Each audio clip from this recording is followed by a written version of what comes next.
ఎక్కువ దూరం నడిచినప్పుడు కాళ్ళు లాగటం, పిక్కలు పట్టేసినట్టుగా ఉండటం మనకు అనుభవమే. అయితే కొద్ది దూరం నడవగానే కాళ్ళు లాగిస్తూ ఉంటే, పాదాలు బరువుగా మారుతూ ఉంటే, రెండు కాళ్ళల్లోనూ తిమ్మిర్లు వస్తూ ఉంటే ఖచ్చితంగా అనుమానించాల్సిందే.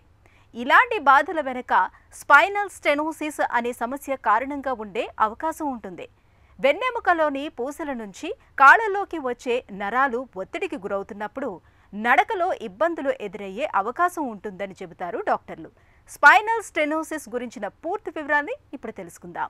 ఎక్కువసేపు ఒకే భంగిమలో ఉండిపోయినప్పుడు కాళ్లలోనూ చేతుల్లోనూ తిమ్మిర్లు రావటం, ఆపై కొద్దిసేపటికి తగ్గిపోవటం మనందరికీ అనుభవమే.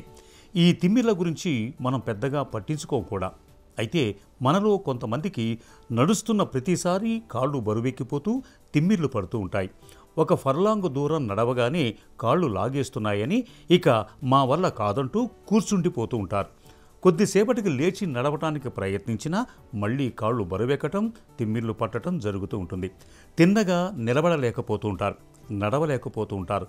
కాళ్లలోనూ పిక్కల్లోనూ పిండేసినట్లుగా నొప్పి బాధిస్తూ ఉంటుంది. ఈ రకమైన పరిస్థితికి వెన్నెముక నుంచి వచ్చే నరాలు ఒత్తిడికి గురి కావటమే ప్రధాన కారణమని చెబుతారు డాక్టర్లు. స్పైనల్ స్టెనోసిస్ అనేది సాధారణంగా ఏజ్ రిలేటెడ్ ప్రాబ్లం. అంటే వయసు పెరిగే కొద్దీ స్పైనల్ కెనాల్లో కొన్ని చేంజెస్ వల్ల స్పైనల్ కార్డ్కి దానికి ప్లేస్ తక్కువ అవుతుంది. సో దానివల్ల ఏంటంటే స్పైనల్ కార్డ్ మీద ఒత్తిడి ఎక్కువ అవుతుంది. సో దానివల్ల దీన్నే స్పైనల్ స్టెనోసిస్ అంటారు. స్పైనల్ స్టెనోసిస్ అనేది age related changes, degenerative changes అంటారు. సో ఈ వయసు వల్ల ఏజ్ వల్ల వచ్చే మార్పులు, దాని చుట్టూ ఉన్న టిష్యూస్, లిగమెంటమ్ ఫ్లావం అంటారు, అది బాగా థిక్ అయిపోవడం వల్ల కానీ స్పైనల్ కార్డ్కి ప్లేస్ బాగా తక్కువ అవుతుంది. సో మోస్ట్లీ ఇదంతా ఏజ్ రిలేటెడ్ ప్రాసెస్. సిమ్టమ్స్ అంటే సాధారణంగా ఇది నడుములో వస్తుంది. నడుములో వచ్చినప్పుడు పేషెంట్కి ఒక కాళ్ళకి కానీ రెండు కాళ్ళకి కానీ సయాటికా లాంటి పెయిన్ వస్తుంది, కాళ్ళంతా లాగేయడం. అలాగే ముఖ్యంగా ఇదేంటంటే కొంతసేపు నడిచిన తర్వాత లేకపోతే కొంతసేపు నిల్చిన తర్వాత కాళ్ళు రెండు లాగేసినట్టు అనిపించడం, కాళ్ళు బరువు అయిపోవడం, కాళ్ళు తిమ్ముర్లు పట్టడం, అలాగే పాదం అంతా బరువు అయిపోవడం జరుగుతుంది. సో దీనివల్ల పేషెంట్లు చాలా వరకు ఏంటంటే ఒక 2 నిమిషాలు కానీ ఒక 3-4 నిమిషాలు నిల్చోవడం కానీ నడవడం చేయలేరు. మన శరీరంలో కాళ్ళలోకి వచ్చే నరాలన్నీ నడుములో నుంచే వస్తాయి. వెన్నెముకలో S1 మొదలుకొని L1, L2, L3 ఇలా ఒక్కో లెవెల్ నుంచి ఒక్కొక్క నరం బయటికి వస్తుంది. నరాలు బయటకు వచ్చే మార్గాలు సన్నబడిపోయినప్పుడు అక్కడి నరాలపై ఒత్తిడి పడుతుంది. దీన్నే స్పైనల్ స్టెనోసిస్ అంటారు. ఇలా వెన్నులో నరాలు వచ్చే మార్గాలు సన్నబడిపోవటానికి, నరాలపై ఒత్తిడి పెరగటానికి డిస్కు సమస్యలు మొదలుకొని కణితులు, ఇన్ఫెక్షన్ల వరకు చాలా కారణాలే కనిపిస్తాయి. ఎక్కువ మందిలో స్పైనల్ స్టెనోసిస్కు చాలా వరకు డిస్కులు జారటం, డిస్కులు అరిగిపోవటమే కారణంగా ఉంటాయి. ప్రమాదకరం అంటే దీనివల్ల పేషెంట్కి ఇబ్బంది ఎక్కువ కలుగుతుంది. సో అంటే నడవడానికి, నిల్చోవడానికి ఇబ్బంది ఉంటుంది. కొన్ని నిమిషాల కన్నా నిల్చోవడం, నడవడానికి అవ్వదు. సో వీళ్ళు ఏం చేస్తుంటే ఎక్కువసేపు నిల్చోవాల్సి వచ్చినప్పుడు ఎక్కడైనా తొందరగా కూర్చుందామని చూస్తుంటారు. ఒకవేళ అక్కడ కూర్చోడానికి అవ్వకపోతే బాడీ ఇలా ఉంచేస్తుంటారు. ఈ పొజిషన్లో ఏంటంటే స్పైనల్ కెనాల్ కొంచెం సైజ్ పెరుగుతుంది. సో దానివల్ల వాళ్ళకి కొంచెం రిలీఫ్ వస్తుంది. సో ఒకవేళ కూర్చోవడం అవ్వకపోతే కనుక వంగోవడానికి కానీ, లేకపోతే ఎక్కడైనా సపోర్ట్ తీసుకుందాం, ఏదైనా టేబుల్ లాంటిది ఉంటే ఇలా చేపెట్టడం అలా చేస్తుంటారు. సో ఈ కాంప్లికేషన్స్ అంటే మెయిన్గా ఉండేది పెయిన్, ఇబ్బందే ఉంటుంది. చాలా అరుదుగా ఏంటంటే మనకి యూరిన్ మోషన్లో కంట్రోల్ తప్పే అవకాశం ఉంటుంది. ఇది చాలా రేర్గా జరుగుతుంది. దీన్నే కార్డియాక్ ఈక్వినాలెన్స్ సిండ్రోమ్ అంటారు. ఈ స్టెనోసిస్ అనేది చాలా సివియర్గా ఉన్నప్పుడు కొంతమందికి ఇలాగ కార్డియాక్ ఈక్వినాలెన్స్ సిండ్రోమ్ వచ్చే అవకాశం ఉంటుంది. ఇందులో ఏంటంటే ఈ మలమూత్రంలో కంట్రోల్ తప్పుతుంది. స్పైనల్ స్టెనోసిస్లో ఎక్స్రే, ఎంఆర్ఐ ఈ రెండు సరిపోతుంటాయి. ఈ రెండిట్లో మనకి ఎంఆర్ఐలో చాలా వరకు స్టెనోసిస్ ఎక్కడుంది, ఎంత ఉంది, రైట్ సైడ్ ఉందా, లెఫ్ట్ సైడ్ ఉందా, మనకు అన్ని వివరంగా తెలుస్తుంది. ఎంఆర్ఐ, ఎక్స్రే ఒకటి సరిపోతుంది, ఇంకేం అవసరం ఉండదు. నడుస్తున్నప్పుడు కాళ్లలో తిమ్మిర్లు వస్తూ కాళ్ళు బరువుగా మారే సమస్యను ప్రధానంగా 4 దశలుగా చెప్పుకోవచ్చు. 1, నడుస్తున్నప్పుడు కొద్దిపాటి నొప్పి ఉండటం.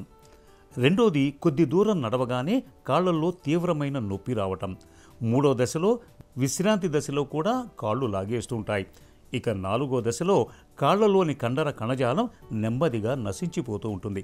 సమస్య ముదురుతున్న కొద్దీ కాళ్లల్లో నొప్పి, తిమ్మిర్లు, కండరాలు పట్టుకుపోవటం, పుండ్లు, గాయాలు త్వరగా మానకపోవటం వంటి సమస్యలు పెరుగుతూ పోతాయి. ఇలాంటి లక్షణాలు కనిపిస్తున్నప్పుడు ఎక్స్రే, ఎంఆర్ఐ స్కాన్ చేయాల్సి ఉంటుంది. ఈ పరీక్షల సాయంతో డిస్కులో సమస్యలు, కణితులు, ఇన్ఫెక్షన్ల వంటి కారణాలని ఖచ్చితంగా తెలుసుకోవచ్చు. చాలామంది మెడికేషన్స్ రెస్పాండ్ అవుతారు. మందుల ద్వారా నొప్పి తగ్గుతుంది. అంటే స్టెనోసిస్ అనేది తగ్గిపోవచ్చు, కానీ పేషెంట్కి ఈ పెయిన్ కానీ ఈ తిమ్ముల నుంచి చాలా వరకు ఉపశమనం కలుగుతుంది. మందుల ద్వారా చాలామందికి తగ్గుతుంది. మందుల ద్వారా ఒకవేళ తగ్గకపోతే స్పైనల్ ఇంజెక్షన్స్, ఈ ఎపిడ్యూరల్ స్టీరాయిడ్స్ అనేవి చేయొచ్చు. ఈ స్టీరాయిడ్స్ ఇంజెక్షన్ అంటే నరం చుట్టూ మనం స్టీరాయిడ్ ఇంజెక్ట్ చేస్తాం. సో దానివల్ల నరం చుట్టూన వాపు తగ్గి పేషెంట్ పెయిన్ అలాగే ఇబ్బంది చాలా వరకు తగ్గుతుంది. చాలా రేర్గా, అంటే మేబీ ఒక 5 to 10%లో ఆపరేషన్ చేయాల్సిన అవసరం ఉంటుంది. సర్జరీ అనేది మనం డీకంప్రెషన్ అంటారు. సో దీన్ని ఒకప్పుడు ఓపెన్ డీకంప్రెషన్ చేసేవారు.